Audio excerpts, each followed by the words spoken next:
They say don't fall in love with a condo or a woman who sells one. I wired $78,000 across the world for our forever home. But when she changed the locks, I learned I was never on the deed. No marriage, no contract, no refund. That condo was the last place I ever called home. I'm holding the keys in my palm, and they're still warm from Leanne's hand. The metal feels heavier than it should, like it's carrying the weight of everything I've ever wanted. You finally have a place here with me, she says, wrapping her arms around my shoulders from behind. I can smell her perfume mixed with the scent of new paint and possibility. The condo stretches out before us, floor-to-ceiling windows overlooking the Makati skyline, marble countertops that gleam under the afternoon sun, everything clean and untouched in ours. It's perfect, I tell her, and I mean it. After 37 years of engineering projects in Edinburgh, after 2 years of cold divorce proceedings and colder nights alone, I've never felt so certain about anything in my life. The place hums with potential Sunday mornings on the balcony, dinner parties with her friends, maybe even grandchildren visiting someday. I don't even think to ask whose name is on the title. It doesn't matter. We're building something together, and that's all I need to know. When did you first know you loved me? She asks, settling against the kitchen counter. Her voice carries that musical quality that made me forget every Scottish accent I'd ever heard. I think back to that moment 3 months ago when everything changed. In the elevator, I say, when you laughed at my terrible Tagalog and didn't make me feel like an old fool for trying. She smiles and reaches for my hand. You weren't foolish. You were brave. The word hits me deeper than it should. Brave. At 67, I thought I was done being brave. I thought I was done being anything except tired. But standing in our new home, I feel like I could take on the world again. We met in the most ordinary way imaginable. I was touring condos during what was supposed to be a 3-week vacation, trying to decide if Manila could be more than just an escape from Scottish winters. The first building I visited had terrible lighting and smelled like mildew, but the elevator was modern enough. I was alone, studying the button panel, when she stepped in on the 15th floor. Going up or down? She asked in perfect English, and I said, depends where you're going. It was a terrible line, the kind of thing I hadn't said since I was 25, but she laughed anyway. I'm Leanne, she said. I work for Estrella Properties. Are you looking for something specific? I told her I was just browsing, maybe thinking about a winter place, nothing serious. Nothing serious is how all the best decisions start, she said. By the time we reached the ground floor, I'd agreed to let her show me 3 more buildings. She didn't try to sell me anything that first day. Instead, she listened. When I told her about the divorce, how Margaret had taken half of everything, and somehow made it feel like I was getting the better deal, Leanne nodded without judgment. Sometimes people grow in different directions, she said. That doesn't make either person wrong. When I mentioned how quiet Edinburgh had become, how even my favorite pub felt empty now, she said, maybe quiet isn't what you need right now. We ended up having lunch at a small restaurant near Greenbelt, and she insisted on splitting the check. I asked you to stay, she said. That makes us even. I watched her navigate the busy restaurant, switching between English with me and rapid Tagalog with the waiters, completely at ease in her own skin. I'd been married for 22 years to a woman who never seemed comfortable anywhere, including with me. Leanne made comfort look effortless. My boss thinks you're going to buy something before you leave, she said over coffee. I asked what she thought. I think you're not ready to buy anything yet, she said, but maybe you're ready to think about what you really want. That night, alone in my hotel room, I called my brother James in Glasgow. I met someone, I said. In Manila? He asked. Christ, Duncan, you've been there 4 days. I tried to explain how natural our conversation felt, how she didn't make me feel like a tourist or a target or a lonely old man with too much money. Just be careful, James said. These women know what they're doing. I hung up feeling defensive, but the seed was planted. Was I being careful, or was I being alive for the first time in years? I extended my trip by 2 weeks. Leanne showed me 12 more properties, and I began to understand what I was really looking for, not just a place to stay warm, but a place to belong. This one has the best view, she'd say, or the kitchen in this unit gets perfect morning light. She never pushed. She simply presented options and let me feel my way toward a decision. On my last scheduled day in Manila, she showed me the Makati condo. 28th floor, 2 bedrooms, a balcony that caught both sunrise and sunset. This is it, I said, and she smiled. I hoped you'd like it. We shook hands in the empty living room, sunlight streaming through the windows, and I knew I was agreeing to more than just a real estate purchase. I was agreeing to a new life. But buying as a foreigner was complicated. Technically, you can own the unit, Leanne explained over dinner that night, but the legal requirements are intense. Foreign ownership laws, documentation, bank certifications, it could take months. She picked at her salad, looking genuinely concerned. There's an easier way, though. Just until the paper's clear. I waited. I could hold it under my name temporarily. Filipino citizens can buy immediately. No restrictions. Once everything's processed properly, we'll transfer it. She reached across the table and touched my hand. I know it sounds strange, but it's actually very common. My boss, Mr. Armin, he's handled dozens of these arrangements. Foreigners appreciate the simplicity. The word temporarily hung between us like a bridge I wasn't sure I wanted to cross. How long would it take? I asked. 6 months, maybe less. And you'd be living there the whole time anyway, so what's the difference? What's the difference? I wanted to ask about contracts, about legal protections, about what happened if something went wrong. But she was looking at me with such trust, such confidence in our future together, that questioning her felt like questioning everything we were building. I'll even handle the utilities, she said. Keep everything clean and simple until the transfer goes through. She pulled out her phone and showed me pictures from her last visit to the unit she'd already measured for curtains.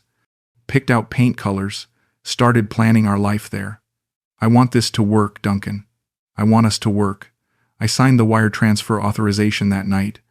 $78,000, nearly everything I had left after the divorce. But as I watched the confirmation go through, I felt lighter, not heavier. For the first time in years, my money was going towards something I actually wanted instead of something I was trying to escape. 3 weeks later, I was back in Manila with 2 suitcases and a one-way ticket.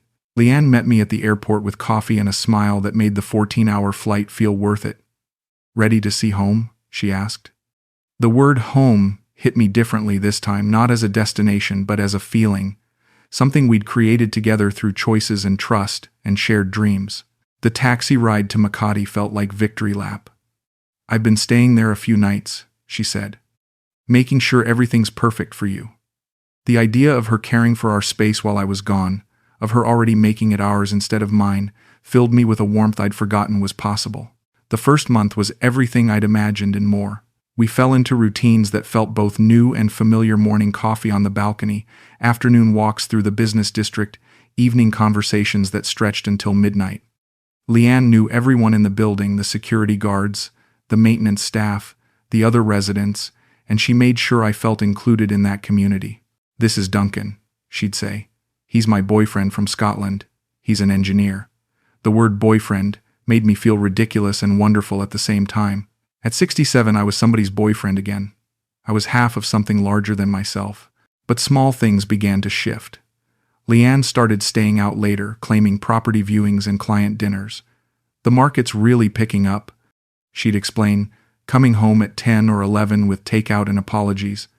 Sorry, love. Big commission if this one goes through. I didn't mind. I used the quiet evenings to video call James, to read books I'd been meaning to get to for years, to simply enjoy the peace of having a home again. You sound happy, James said during one of our calls. Different happy. Settled happy. He was right. For the first time since the divorce, I wasn't waiting for something to go wrong. I was just living.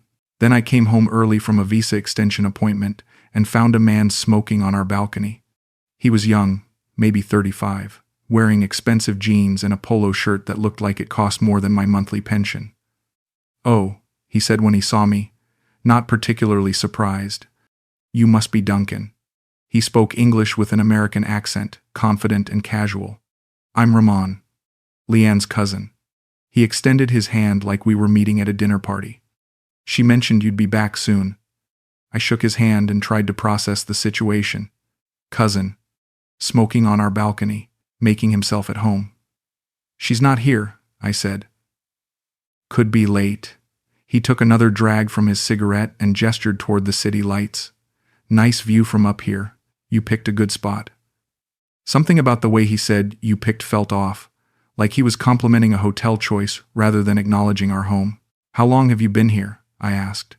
Just a couple hours, he said. Needed somewhere to crash between meetings. Leanne said it was fine. He flicked his cigarette over the balcony railing without asking if I minded. She's always been generous like that. Family first, you know. I nodded and went inside, but the interaction stayed with me. Family first. The casual familiarity. The way he knew exactly where everything was, the ashtray on the outdoor table, the spare key under the decorative plant. When Leanne came home at 11:30, I mentioned seeing Ramon. Oh good, he found the place okay, she said, changing out of her work clothes. His apartment's being fumigated.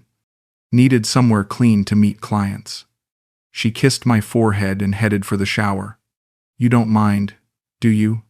It's just family. I said I didn't mind, and I meant it, or thought I did.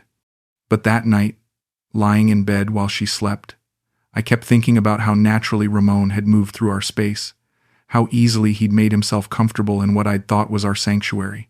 Ramon appeared 3 more times over the next 2 weeks. Always when I was out. Always with explanations that made perfect sense: family emergency, client meeting, apartment troubles. But I began noticing small details that didn't fit. 2 glasses in the sink when I remembered only using one. The balcony ashtray full of cigarettes I hadn't smoked. A different cologne scent lingering in the living room.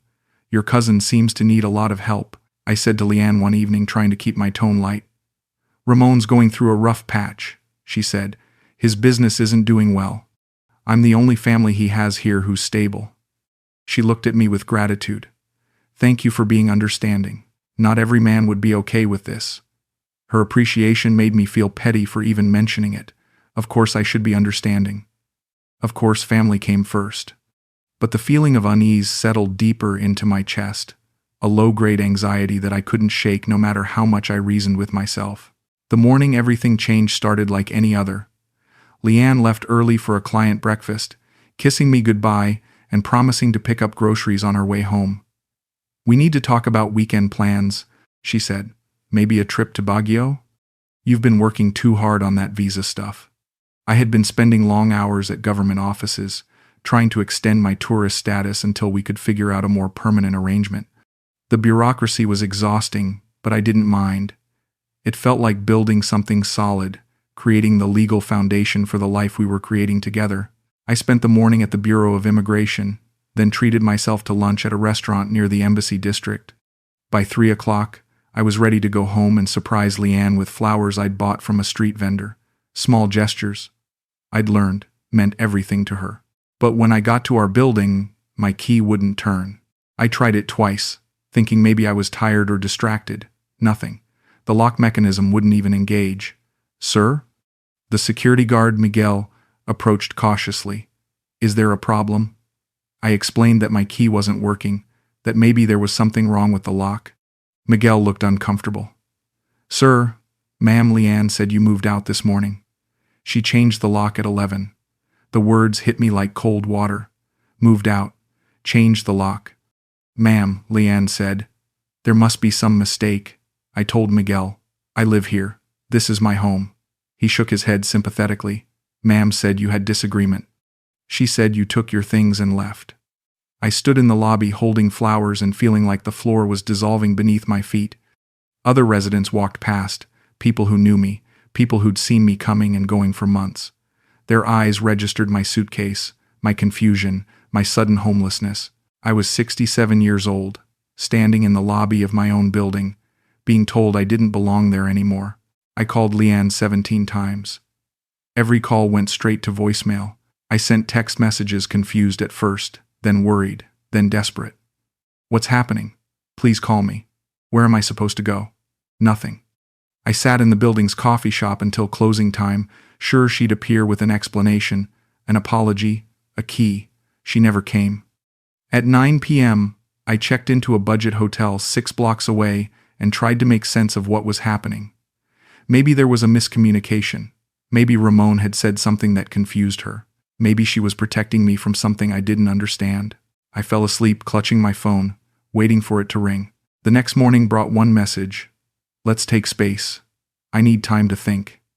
That was it. No explanation. No timeline. No acknowledgement that I'd just been locked out of my own life without warning. I stared at those 12 words until they stopped making sense. Space. Time to think. As if I were a boyfriend she'd been dating for a few weeks instead of the man who'd wired $78,000 for our future together. I typed and deleted a dozen responses. Angry ones. Pleading ones. Confused ones. In the end, I sent nothing. What could I possibly say that would make this make sense? I spent the next 3 days in that hotel room, ordering room service and trying to understand what I'd missed. Had there been signs? Arguments I'd forgotten about? Some cultural misunderstanding that had escalated beyond repair? I replayed every conversation from the past month, looking for clues, for moments when I should have seen this coming. The late nights. Ramon's familiarity with our space. Her increasing distance during our evening conversations. But even accounting for all of that, nothing explained the complete cutoff. Nothing explained being locked out without a word. On the 4th day, I ran into Mr. Armin at a Starbucks near my hotel. He looked genuinely surprised to see me. "Duncan, how are you? How's the new place?"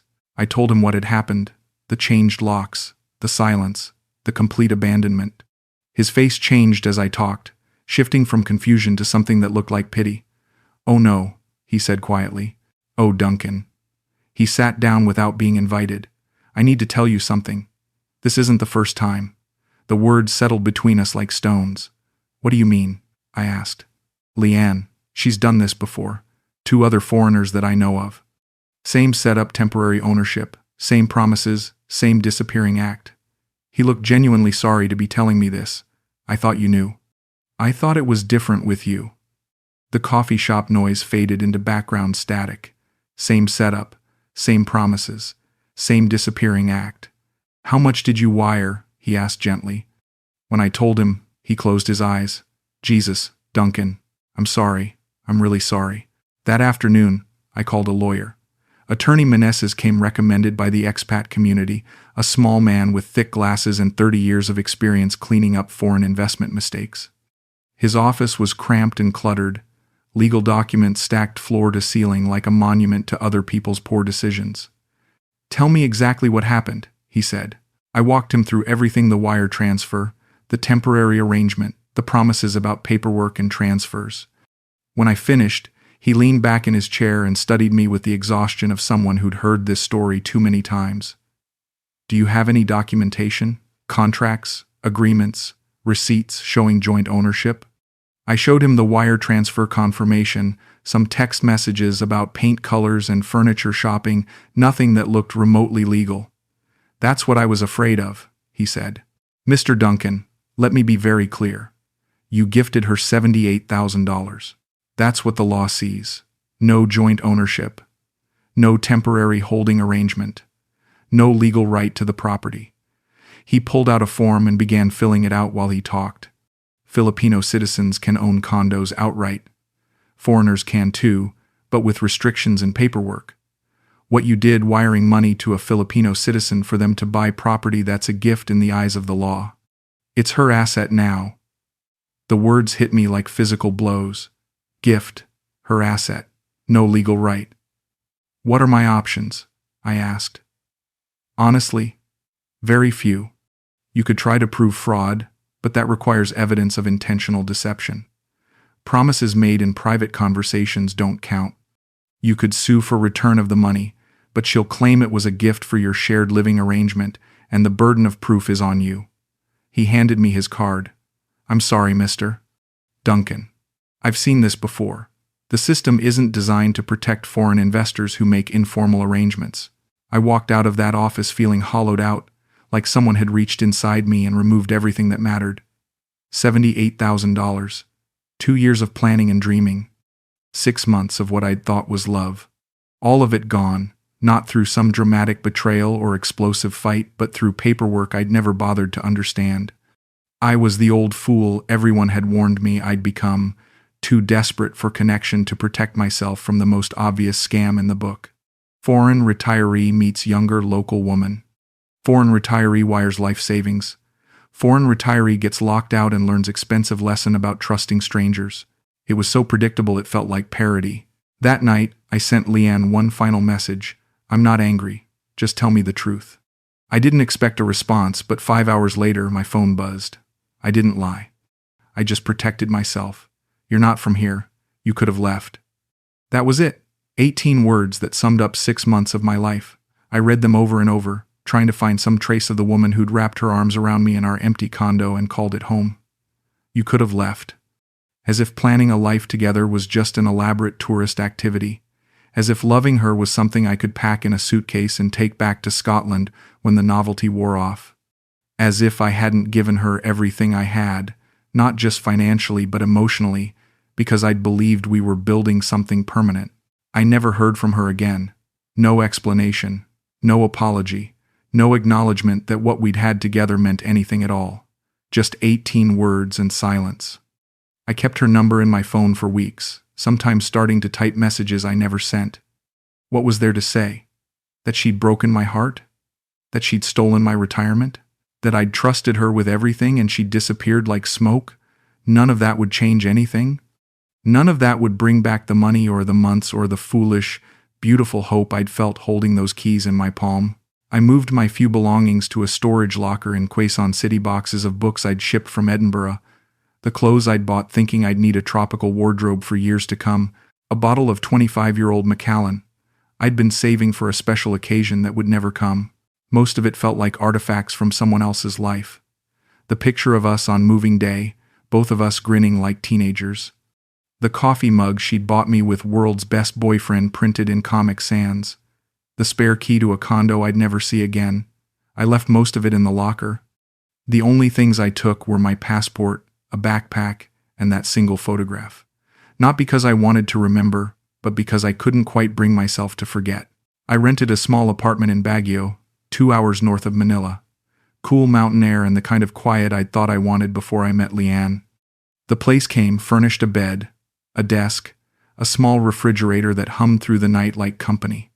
No balcony overlooking the city, no marble countertops or floor-to-ceiling windows.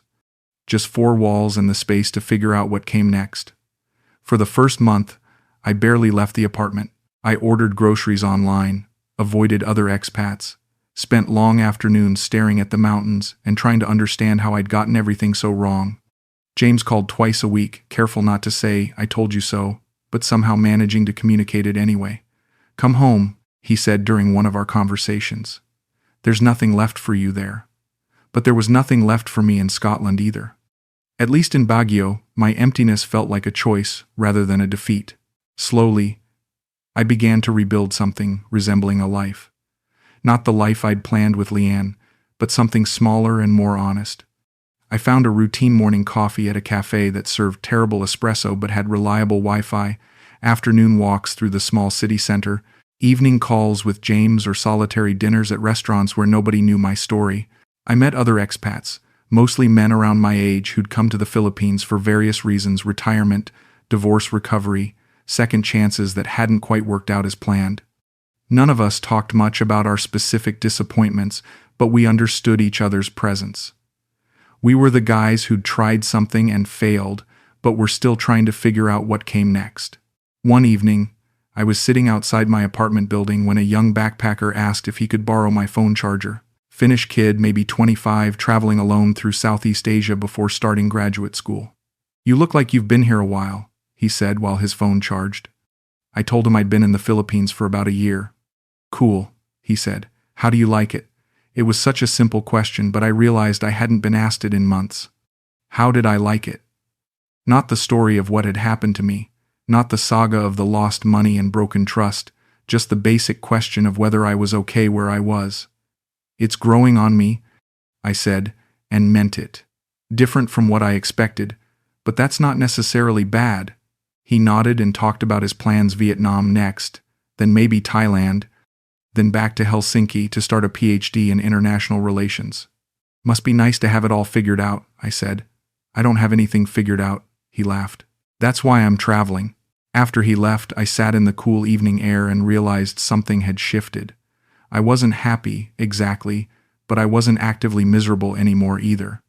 The constant ache of missing Leanne, the daily anger about the money, the shame of being so thoroughly fooled, all of that had settled into something more manageable. Background noise rather than foreground pain. I still dreamed about her sometimes, but the dreams were becoming less frequent and less vivid. More memory than yearning. I could think about those 6 months without feeling like I was going to collapse. Progress, of a sort. 6 months after Baguio, I could laugh about it. Not a bitter laugh, not the kind that covers deeper wounds, but actual amusement at the absurdity of my own story. At least I didn't marry her, I told myself one morning over coffee, and realized it was true. At least I'd only lost money and pride instead of half my assets in years of legal complications. At least I'd figured it out in months rather than years. At least I'd learned something about myself, about my capacity for trust, about my need for connection, about the difference between loneliness and solitude. Expensive lessons, but lessons nonetheless. I was 68 years old and apparently still capable of learning new things about how the world worked, even when those lessons came at significant cost. I never did find out what happened to the condo, whether Leanne sold it immediately or kept it as investment property, whether Ramon was really her cousin or her boyfriend or something else entirely, whether she felt guilty about what she'd done or just saw it as smart business. It didn't matter anymore. The condo was never really mine anyway, just a beautiful idea I'd confused with reality. The woman I'd fallen in love with was probably never real either, just a performance designed to make me feel special enough to wire $78,000 across the world. Both the place and the person had been illusions, and now I was free of both. Not the freedom I'd wanted, but freedom nonetheless. These days I live simply. Small apartment, small expenses, small expectations. I video call James twice a week and listen to him worry about his grandchildren's university costs. I read books I should have read years ago. I take long walks through mountain towns that smell like pine and wood smoke instead of traffic and opportunity. It's not the retirement I planned, but it's not the loneliness I feared either. It's something else entirely, not happiness exactly, but a kind of peace that comes from accepting the difference between what you want and what you get. Sometimes, if I'm honest, that's enough. Sometimes it's more than enough. Sometimes it feels like the most honest life I've ever lived. The other day, I met an American retiree at the same coffee shop where I'd talked to the Finnish kid. He was maybe 75, lived in a bigger apartment than mine, had been in the Philippines for 5 years. Any advice? He asked when he learned I'd been through some difficulties. Don't wire money to people you're sleeping with, I said. And don't confuse vacation feelings with real life. He laughed. Sounds like there's a story there. There was, but it wasn't one I felt like telling anymore. It was just something that had happened to me, like divorce or retirement or any other life transition that feels catastrophic at the time but eventually becomes just another chapter in a longer story. Not much of a story, I said. Just expensive education. We talked about other things, the weather, the coffee, the mountains that surrounded us like protection from whatever mistakes we'd made in flatter places. Normal conversation between two old men who'd survived enough to know that survival was sometimes its own kind of victory. I still have that photograph somewhere in my backpack. Leanne and me on moving day, both of us believing we were starting something that would last. I don't look at it much anymore, but I can't quite bring myself to throw it away. It's evidence of something, not love maybe, but hope. Not the future I thought I was building, but the capacity to believe in futures at all. At my age, that's not nothing. At any age, that's not nothing. Someday I'll probably throw it away, or leave it in another storage locker, or give it to someone else who needs to remember that believing in good things is always risky but never entirely stupid. But not today. Today it can stay where it is, tucked between pages of a book I'll never finish, proving that I was once foolish enough to think I could start over completely, proving that I was once brave enough to try.